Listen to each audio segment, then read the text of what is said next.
Radhe Radhe guys, स्वागत है आप सबका मेरे यूट्यूब चैनल जिसका नाम है श्रीजी। आज का जो हमारा टॉपिक है वो क्या है, गर्भिणी विज्ञान। ठीक है, चैप्टर 5। ठीक है, चैप्टर 5 है। ठीक है, गर्भिणी विज्ञान। इसमें हम क्या क्या पढ़ेंगे? लक्षण और सद्योगृत गर्भ, लक्षण और व्यक्त गर्भ, पुंस विधि, डायग्नोसिस ऑफ प्रेगनेंसी। ठीक है, गर्भिणी व्यय अवस्था। ठीक है, गर्भिणी व्याप्त। ठीक है, अबॉर्शन और RH इनकम्पैटिबिलिटी, ये सब इसमें पढ़ेंगे। ठीक, गर्भ अवस्था के लक्षण की मैं बात करूँ तो गर्भिणी की क्या नियुक्ति होती है? गर्भिणी गर्भवती थी। जो गर्भ को धारण करे वो क्या है? गर्भिणी है। स्त्री गर्भवती स्त्री, स्तनता स्त्री, जो स्त्री गर्भ को धारण कर रही है वो क्या है? गर्भिणी है। जो स्त्री गर्भ का वहन करे उसे गर्भिणी कहते हैं, वही है। ठीक है, गर्भ का धारण करे या वहन करे। ठीक है, नेक्स्ट है अब गर्भ अवस्था के लक्षण। ठीक है, गर्भ अवस्था के क्या लक्षण होते हैं? तो देखो, सद्योग्रहित गर्भ के लक्षण। ठीक है, इसमें एक श्लोक दे रखा है जो आचार्य चरक ने दिया है। आचार्य सुश्रुत का भी श्लोक है। ठीक है, आचार्य चरक और आचार्य सुश्रुत का श्लोक है। ठीक है, तो आचार्य चरक ने क्या श्लोक दिया? निष्ठि एक विका गौरवम अंग साध स्तंद्रा हर्षो हृदय व्यथाचा तृतीयश बीज ग्रहणम चा योन्यम गर्भस्थ सद्योन उद्गस्तम लिंगम। अर्थात इसकी हिंदी क्या होगी? स्त्री में शुक्र एवं आर्तव के संयोग के तुरंत बाद जो लक्षण उत्पन्न होता है उन्हें सद्योग्रत गर्भ के लक्षण जानने चाहिए। ठीक है, तो तत्र सद्योग्रत गर्भ सुश्रुत का है। ठीक है, लिंगानाम श्रमो ग्लानि पिपासा शक्ति सदनम शुक्र शोणित तयो बंद स्फुरणम चा योनम। ठीक है, ये श्लोक है कि आचार्य चरक ने कहा बार बार थूकाना, शरीर में भारीपन होना, अंगों में अवसाद होना और तंद्रा होना, ये किसके? गर्भ के लक्षण है। ठीक है, तो वही है कि निष्ठिविका बार बार थूकाना, गौरवम अंग साधस तंद्रा। ठीक है, गौरव होना, अंगों का साध होना, तंद्रा होना, प्रहर्षो हृदय। ठीक है, तंद्रा होना, ये सब किसके लक्षण हैं? गर्भ के लक्षण है। ठीक है, उसके बाद आचार्य सुश्रुत ने कहा है तत्र सद्योग्रत लिंगिनाम श्रमोग्लानि, मतलब बिना काम करे भी थकावट होती है। ठीक है, पिपासा निष्क्रिया, मतलब बिना काम करे थकावट होती है, ग्लानि होती है। ठीक है, पिपासा ज़्यादा प्यास लगती है, पैरों में शिथिलता आ जाती है, तो वो क्या कहलाता है? सद्योग्रत गर्भ कहलाता है। उसके बाद देखो नेक्स्ट और भी बताएं आचार्य सुश्रुत और चरक। प्रहर्ष हृदय में वेदना। ठीक है, तो देखो निष्ठिपिका गौरव अंग साधस तंद्रा हर्षो हृदय व्यथा चा, हृदय प्रदेश में वेदना होती है, तृप्ति होती है। ठीक है, बीज ग्रहणम यानी कि योनि द्वारा स्त्री बीज और शुक्र का चा यूनम गर्भस्थ सद्यो अनुगत लिंगम।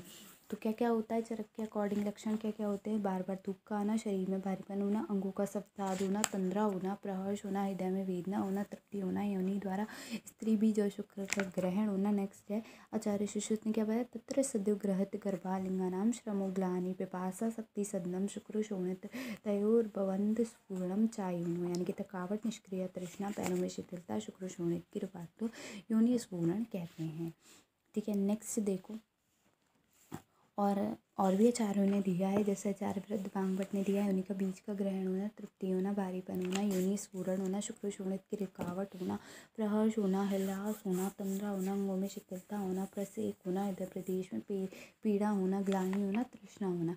आचार्य वांगभट ने कहा है योनि में बीज का ग्रहण, तृप्ति, भारीपन, शुक्र आर्तव की अप्रवृत्ति, हृदय स्पंदन, तंद्रा, प्यास, ग्लानि और लोमहर्ष होना। ठीक है, नेक्स्ट की मैं बात करूँ तो व्यक्त गर्भा, ये इंपॉर्टेंट है। व्यक्त गर्भा पूछा जाता है। ठीक है, सद्योग्रत गर्भ भी पूछा जाता है और व्यक्तो गर्भा भी पूछा जाता है। तो व्यक्तो गर्भा इंपॉर्टेंट लगा लो इस पर।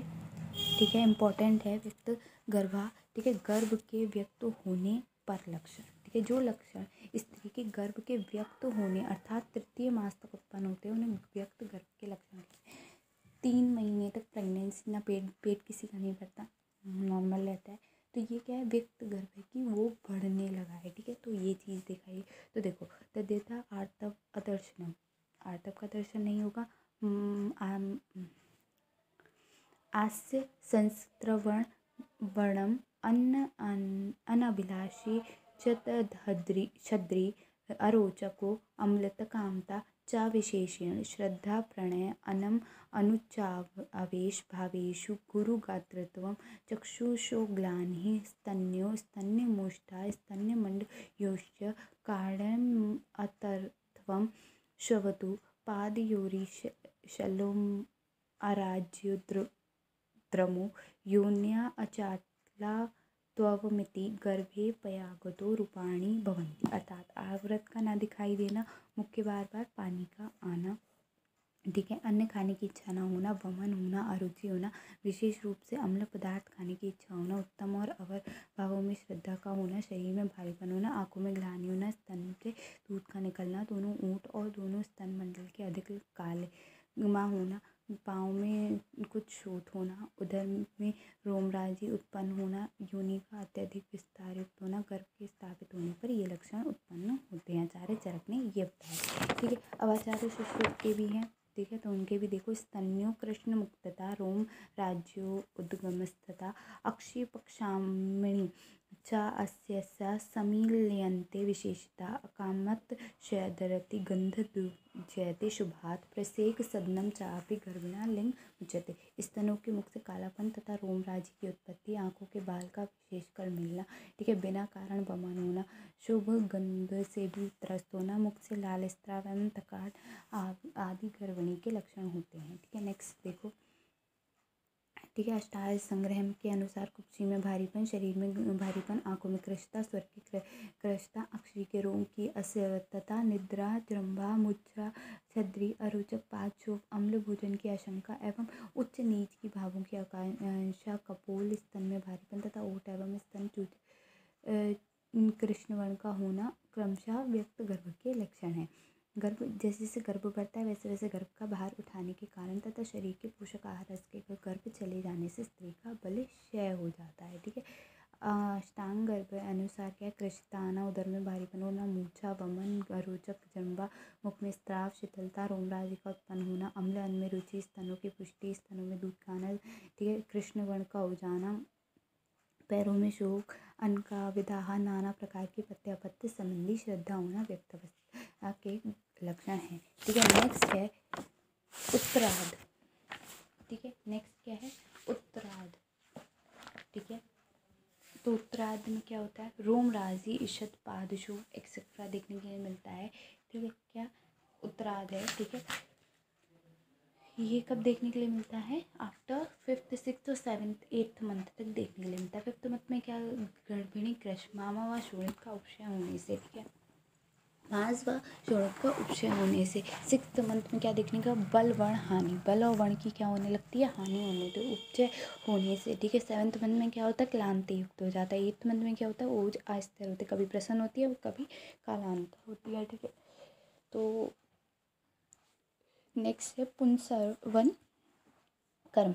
आचार्य चक्रपाणि ने इसका श्लोक दिया है, पुंसवन वित्ति पुंसत्व कारणम कर्म, इच्छित संतान प्राप्ति के लिए किए जाने वाले विभिन्न कर्म, यानी कि इच्छित पुमान संतान उत्पन्न करने वाले कर्मों को पुंसत्व कर्म करते हैं, ठीक है। आचार्य चरक ने क्या है, प्रगव्यतिथि वाप सेकंड मंथ चक्रपाण, तो तयो कर्मणा वेदोक्ता विपन्तमुक्ति प्रवयक्ति भवात् प्रत्युक्ता सम्यक् कर्मणान् हि देश काल संपुद्येतानां नित्यमिष्टफलत्वं तथेर तरे पामित्रं तस्माद् उत्पन्न गर्भा स्त्रियम्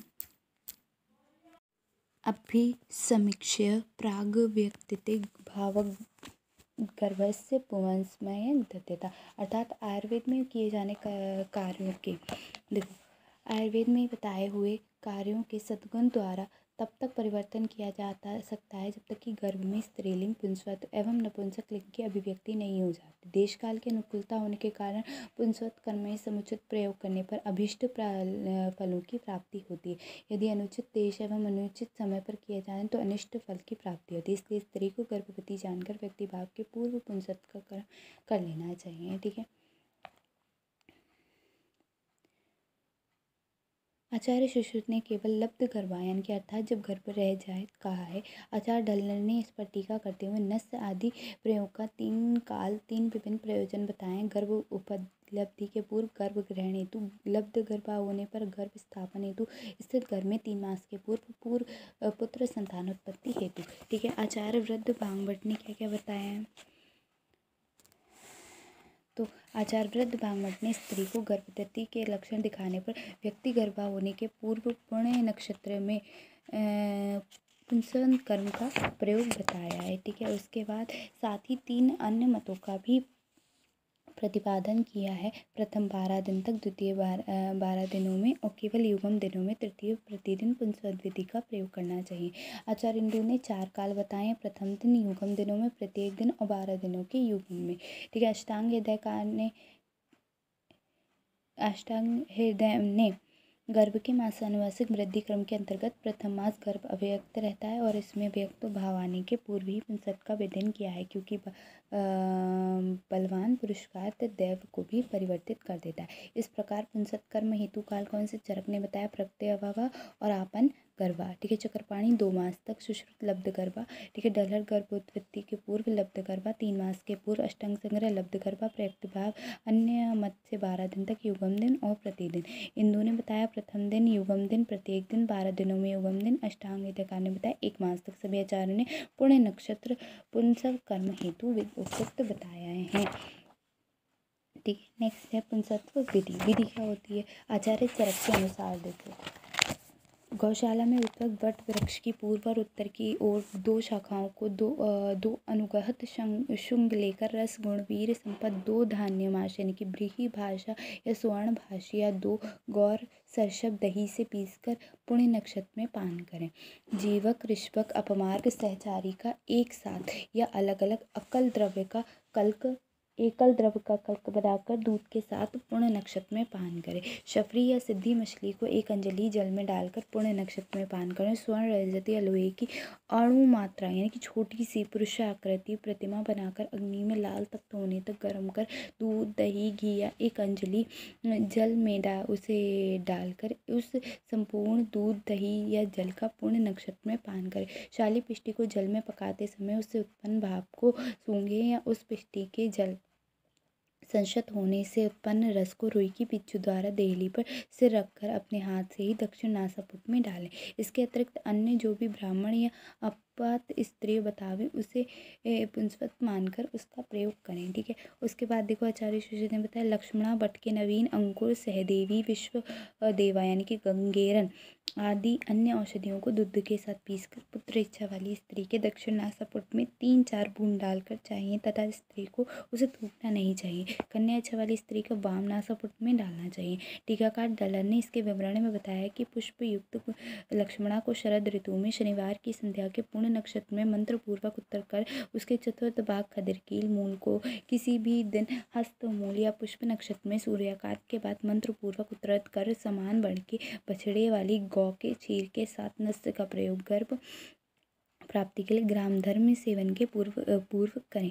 तत्पश्चात क्षीर एवं ओदन के भोजन का क्रम 5 दिन तक करें। ग्राम धर्म का सेवन करें। आचार्य वृद्ध बांगवट ने जो बताया वो क्या है?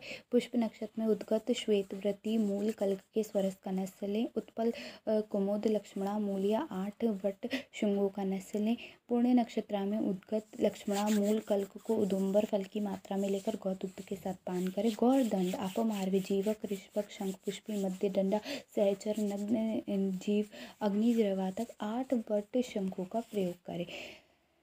आचार्य वाग्भट ने बताया लक्ष्मण मूल को दूध से पीसकर मुख में या नासा से पीने पर पुत्रोत्पत्ति एवं पुत्र की स्थिति होती है। 8 वट शंखों को दूध के साथ पीसकर मुख या नासा के पान करें। जीवनी गढ़ की औषधियों का प्रहार एवं अंतापूर्वक करें। आचार्य भावप्रकाश मिश्र ने एक पलाश पत्र को दूध के साथ पीसकर पान करें। शुक्र, शुंभी मूल या दधि का गुदा एवं भावलिंग के बीजों के दूध के साथ पीसकर पान करें। पुत्र कमरजंदरी मूल यानी कि पतजिया, विष्णु कांता मूल एवं ईश्वरी लिंगी यानी कि शिवलिंगी के साथ 8 दिन तक पान करें। योग रत्नाकार के अनुसार भावप्रकाश वर्णित प्रथम 2 योगों का स्पष्ट वर्णन है। श्वेत बृहति मूल को क्षीर के साथ पीसकर पुत्र इच्छा के दक्षिण नासापुट में एवं कन्या इच्छा के वाम नासापुट में सेवन करें। ठीक है, नेक्स्ट है ठीक है, उसके बाद देखो गर्भांग विकृति। ठीक है, उसके बाद गर्भांग की विकृति कैसे हो जाती है ये भी इम्पोर्टेंट है। ठीक है, ये तो हो गया। ठीक है, अब गर्भांग विकृति, तो गर्भांग की विकृति यानी कि क्या होगा? गर्भ में विकृति आ जाएगी। तो गर्भांग विकृति क्या होगा? अगर हम इसे नॉर्मल कहेंगे, मतलब नॉर्मली अगर मॉडर्न की बात करेंगे तो उसमें क्या होगा, उसमें क्या होगा, उसमें कुछ नहीं होगा। उसमें ये होगा कि कैसे करके उसमें विकृति आ गई, ठीक है।